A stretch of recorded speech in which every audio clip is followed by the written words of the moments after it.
हरिओम प्रिय दर्शकों, आज इस वीडियो में हम जानेंगे कि काल भैरव अष्टमी कब है।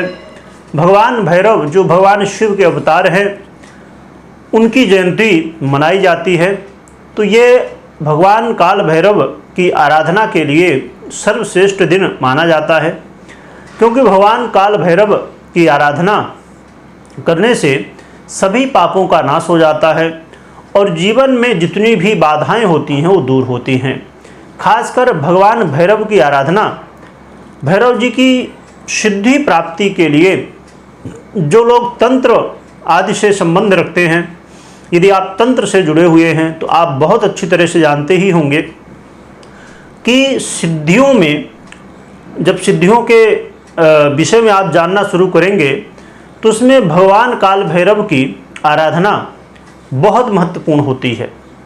और भगवान काल भैरव की यदि कृपा आपको प्राप्त हो जाए तो जीवन से जितने भी तंत्र मंत्र आदि हैं वो सभी बड़ी शीघ्रता से सिद्धियां आपको प्राप्त होती हैं। क्योंकि तंत्र शास्त्र में जब तंत्र क्षेत्र में आप आगे बढ़ते हैं तो उसमें भगवान शिव और माता पार्वती की आराधना मुख्य रूप से होती है, क्योंकि वही भगवान शिव ही तंत्र के कहा जाए कि उत्पन्न करने वाले और सिद्धि प्रदान करने वाले भगवान भोलेनाथ ही माने जाते हैं, जिनके स्वरूप काल भैरव हैं। इसलिए काल भैरव की आराधना ज़्यादातर जो आराधनाएं होती हैं और जो भी नॉर्मली भी आप पूजा पाठ जब सुनते हैं देखते हैं तो उसमें भगवान भैरव जी का ध्यान पूजन किया जाता है रक्षा के लिए।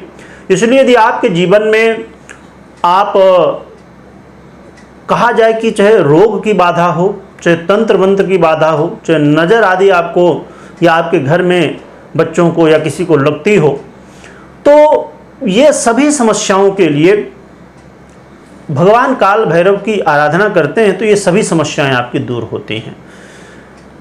तो काल भैरव की आराधना भैरव अष्टमी को की जाती है।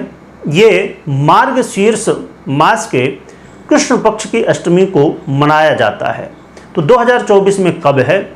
2024 में 23 नवंबर शनिवार को काल भैरव अष्टमी मनाई जाएगी। इसी दिन भगवान भैरव की आराधना की जाएगी।